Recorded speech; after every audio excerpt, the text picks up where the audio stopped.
Hello, everyone. I'm number one Marmaduke fan. I've just finished rewatching the Blu-rays of Young Justice Season 1 and Young Justice Invasion for the first time in a while. And now that I have a YouTube channel and Comicsgate and hashtag Save Comics has happened, I'm thinking about them through a different lens. So, what I'd like to try to talk about, without spoiling anything from this show for people who may not have watched it, is how Young Justice is a beautiful example of what hashtag Save Comics should be aiming for. If you point at negative examples of bad writing and treating characters as mouthpieces and not real people, then Young Justice is a very positive example of what you could be striving for in your writing and what you might be looking for in comic books and in your entertainment. So, a joke of this channel is Summa Spoilerum. I have a hard time knowing how to talk about something without spoiling it, but Young Justice is so full of spoilers, I'm going to make a conscious effort to not spoil anything for people who haven't watched this show, because hashtag move the needle. You really should support this show if you have not already. If you are vaguely interested in superheroes, if you are vaguely a fan of animation, whether that's Western or Japanese animation, if you just like good action stories with characters who are fleshed out, I think Young Justice it's hitting all the marks, and it belongs on a very short list of the best cartoons of all time. Unpopular opinion, I may like it even better than Batman the Animated Series. Despite all my nostalgia for Batman the Animated Series, Young Justice I think Young Justice clearly pays homage and respects the legacy of the animated series, but I think they may have stepped up the game since the 90s. The 90s were great, kids, but there's great stuff in the 2000s too. Anyway, so why should you watch this if you haven't already? Well, let's look at some of the main characters from season 1. So there's a cast of six. Was it 6 or 7? Great, I forgot my numbers. But pretty much all the main cast are fleshed out, and all of them have a arc. That something happens to their character over the course of their life, and they leave off at the end of season 1 different people than they were at the start of season 1.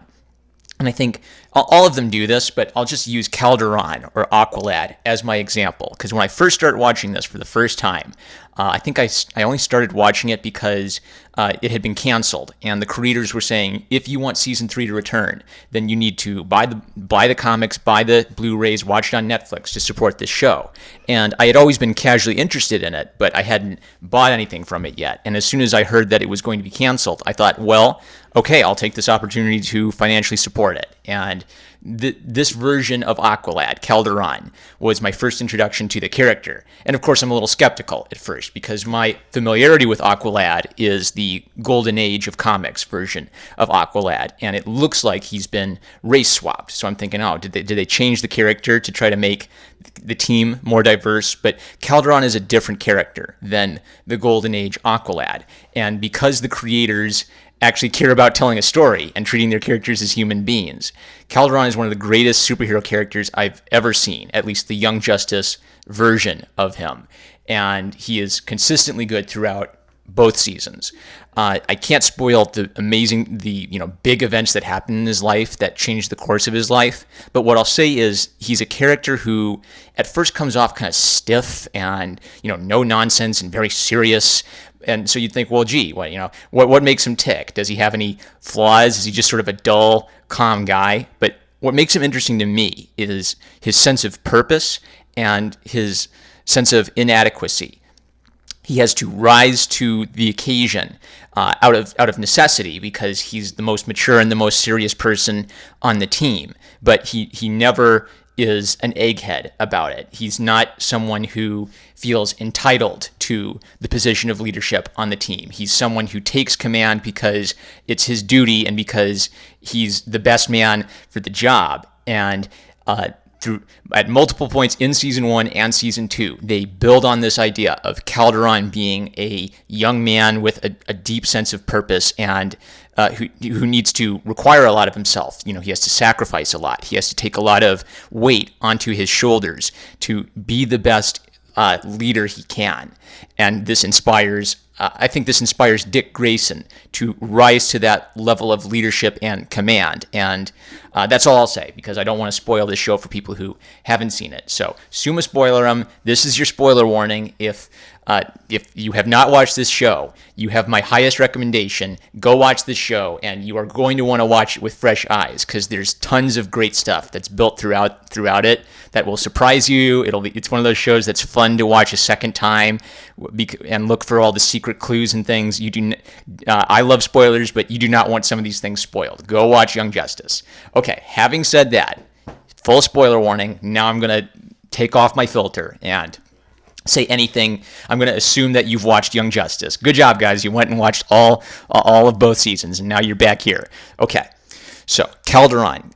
Calderon's my favorite character. He epitomizes the idea of a minority character not being reduced to his skin color, but being a real character who has weight, who has purpose, who has goals, who wants something, who strives for it. And this parallels all the other characters in the main cast. Kid Flash is kind of immature. He's sort of a jokester. He's kind of, rape culture. In a few short years, half of what he's done has already probably been determined to be rape culture by some feminist online, I'm sure. But then Kid Flash has a critical moment in his life where he's expected to deliver a heart for a young girl who needs a heart transplant. And he's really bummed about this because it means he doesn't get to fight alongside the Justice League, which is a big deal for these characters. They want to be treated like grown-ups. They want to fight alongside the Justice League. They don't want to be treated like little kids or sidekicks anymore. So at first, Kid Flash is kind of immature about it, and he's kind of being a smart aleck and thinking, gee, maybe I'll just get this done and then I'll go fight with the League. But then he starts taking the job more seriously. And when he arrives at the hospital, someone tells him that he's too late, the girl has died. And he of course, blames himself for not going fast enough initially and being unfocused about his mission. And later it's revealed that a villain was disguised to trying to intercept the heart because the evil villains in the background wanted the girl dead, and Kid Flash saves her. But he clearly carries that with him for the rest of his life. After that, he is a changed character. He's not the goofy little kid of the first few episodes, and he's a very mature and capable person for the rest of the season, ending with his Summa Spoilerum. I mean it. Super duper hard spoiler warning. Up to his death at the end of the second season, Young Justice Invasion, which is emotionally impactful because you've come to know this character and it feels like a real death. They might be doing a bait and switch for season 3 where it turns out he wasn't really dead. He was absorbed into the Speed Force. Because the Flash characters, they like manipulate time or something, and his body disappears, while they're trying to save the world. Kid Flash sacrifices himself. But I re-listened to the director's commentary on the season finale of season 2, and they talk a lot about they're wanting to have death have meaning in their show. So I think Kid Flash is gone. I don't think they're going to bring him back. They left a little wiggle room open so that they could bring him back in season 3 if they want to, but based on them saying they wanted his death to have impact and they wanted to show the emotional impact of death, I do not think they're going to undo that in the season 3. So, and I don't think I want him to, even though I love the character of Wally West in the comics and in Young Justice, because his death has impact. It's emotionally important. It's an example of heroic sacrifice, and I think that's an illustration of what this show is getting at. It is showing all the good things that superhero comics should strive to be. Superhero stories, yes, there's action, there's superpowers, but they are fantasy tellings of stories of virtue and stories of loyalty of a young team of physically capable people fighting evil to protect the world. It's sort of a metaphor for why you'd want to join the American military, why you'd want to join the Coast Guard or the Marines. That's what superheroes are paralleling in a fantastical situation. The girl characters are not token minority girl power characters, at least in season 1. Artemis has a lot of weight on her. She's burdened by her family past and her sort of manipulative and abusive father. She's burdened by the idea of revealing who she is to her team. Magan is man, I like so many of these characters from season one. M'gann is burdened by fear of discovery. She's burdened by the fear of being discovered that she's a white Martian, which are kind of hideous. She's a shapeshifter, so she pretends to be this really cute, bubbly girl, but she's really sort of this kind of hideous white monstrosity. But she's always still the same person on the inside, and it's just, oh, it's so sweet. It's so sweet. I'm sorry, guys. Okay. Robin, I like how Robin is sort of immature and jokey in the first season, and then by season 2, he's completely in command. This show changed a bit how I thought of the characters of Batman and Robin, because I went into it, I thought, how are they going to do this? Because Robin's essentially a legacy character of the golden age of comics, right? Batman will go out and stop the Joker from, building a giant whoopee cushion, and Robin's the viewpoint character because they were assuming, 8 to 12-year-old kids were the primary readers of comic books, and they wanted a viewpoint character so little kids could imagine themselves fighting side by side with Batman, with Batman as kind of a surrogate dad. So how do you make that work in sort of a semi-serious story? Batman the Animated Series solved the problem by making Dick Grayson older. They made him college age, like about 18 to 20 years old. So he would come home from college and fight by Batman from time to time, and it wouldn't feel weird that this little 13-year-old kid was in life or death situations. Young Justice commits to the bit. Dick Grayson is 13 years old. He's in life and death situations. They're not little cartoony, goofy, giant piano dropping on Gotham City situations. But they address in an episode why Batman has brought a 13-year-old into his war on crime. And it's not because he's manipulative or abusive. It's because the Young Justice version of the Batman character is a good father. He has a lot less of the negative personality traits of Batman in some of the post-Frank Miller comics or Batman in the animated series, where he's somewhat of a selfish and toxic character, even though he's a heroic character. In a lot of versions, Batman is a hero. He is incredible. He dedicates himself to his war on crime, but he's so obsessive that he clearly has a hard time relating to people. And in the animated series universe, by the time he's an old man, he's driven away all his friends and he's very lonely. It's a very sad version of the Batman character. Young Justice's Batman, in contrast, is a great dad. He cares about young people. He cares about their well-being. He cares about them having good role models in their life. And in that respect, he's actually better at that than Superman. But that gets... I guess if you have seen Young Justice, this is all review, but I feel like it's good to talk about this because I'm trying to identify what makes these characters work generally. So Superboy, Connor Kent. I read a few comics from the 90s with some version of Superboy, and I didn't dig the character. I dig this version of the character. He wants to be Superman, but he does not have all of Superman's powers, and he never will. So see, here's that theme of inadequacy. Again, Aqualad feels inadequate for the role of leadership. Kid Flash feels inadequate because he literally doesn't have the same level of power as Barry Allen, the original Flash. Dick Grayson feels inadequate because he doesn't have the drive and commitment that Batman does to wage his war on crime. Even though Dick is inspired to be a superhero, he doesn't think he can be someone with the radical commitment that Batman has. Miss Martian, M'gann feels inadequate because she's fearful of discovery. Artemis feels inadequate for similar reasons. So Superboy feels inadequate because he will never be able to have the same power level as Superman, even though he was created to replace Superman. And he has anger issues because of this.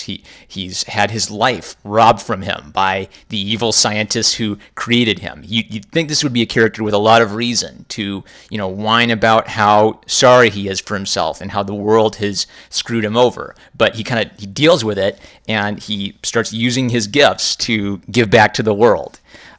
So it's just fabulous. So I've praised the show a lot. It's not a perfect show, and I think some of those inadequacies show up in season 2, Young Justice Invasion, where they skip 5 years ahead in time and they introduce a new class of characters. So Wonder Girl, the second Robin, Tim Drake, Impulse, Batgirl, Blue Beetle. The problem with season 2 is they did not have nearly enough time to flesh everything out, and the creators talk about this in their commentary about how they had more ideas for season 3 and for side plots for season 2, but they weren't able to flesh it all out. And I almost kind of wish they wouldn't have introduced so many new characters if that was the case, because we don't have much time to get a feel for who many of these characters are and what makes them tick.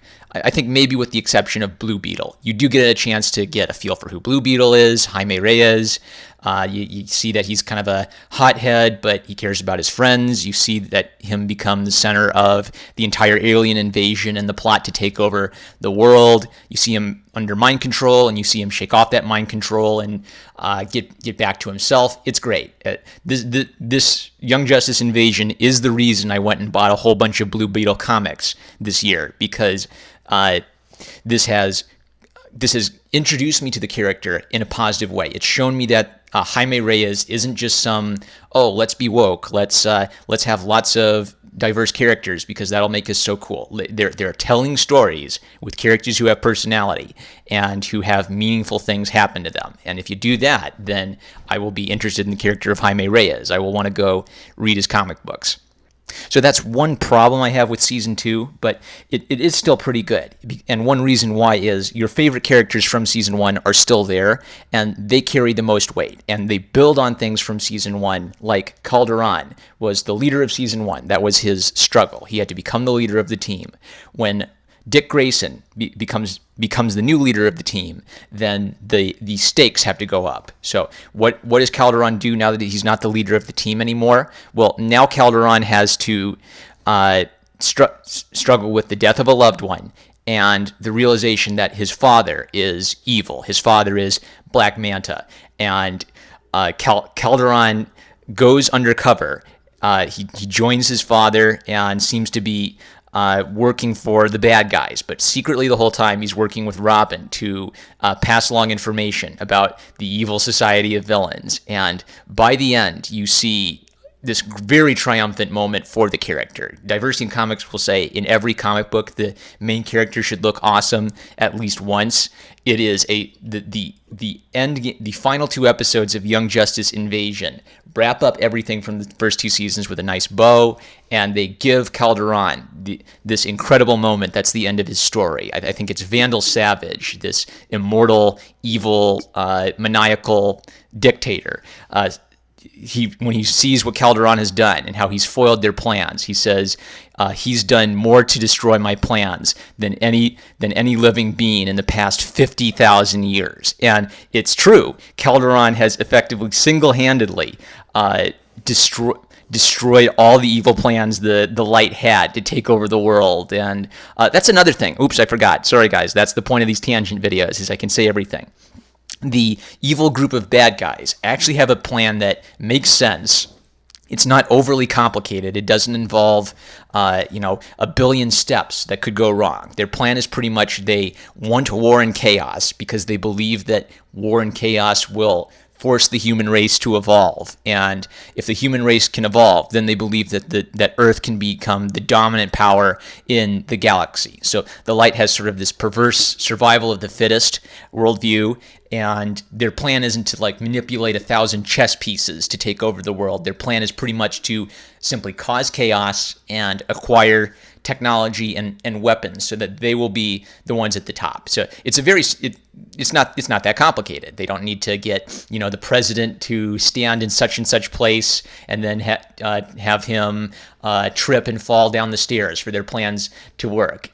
All they have to do is just keep acquiring resources and capital.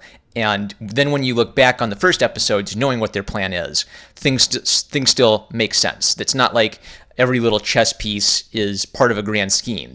What you understand is they're just acquiring capital, they're acquiring weapons, they're acquiring technology. And what is it? Oh, it's a channel called Terrible Writing Advice, where this young author gives you tongue-in-cheek advice about how to write great stories, but all his advice is terrible. He has an episode on how to write evil organizations plotting sinisterly in the background. And in a lot of bad writing, evil organizations are just that. They laugh maniacally in the background and spend billions of dollars to orchestrate a ridiculous scheme that doesn't make sense or may contradict itself. The Light is an evil organization plotting in the background, but what they're trying to do isn't overly complex, and I dig it.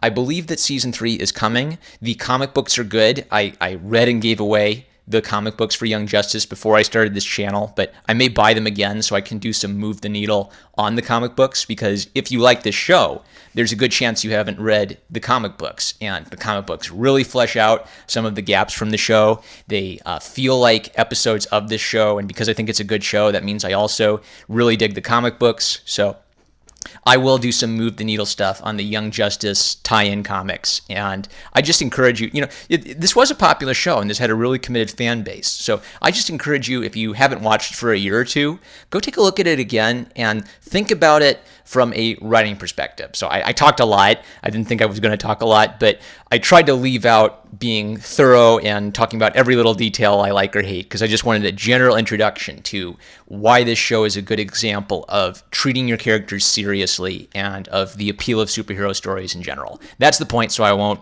belabor it. I'm #1 Marmaduke fan. I love you guys, and I'll catch you later. I think... I just heard my cat. Sorry, guys. But I think that's it. Is there anything else?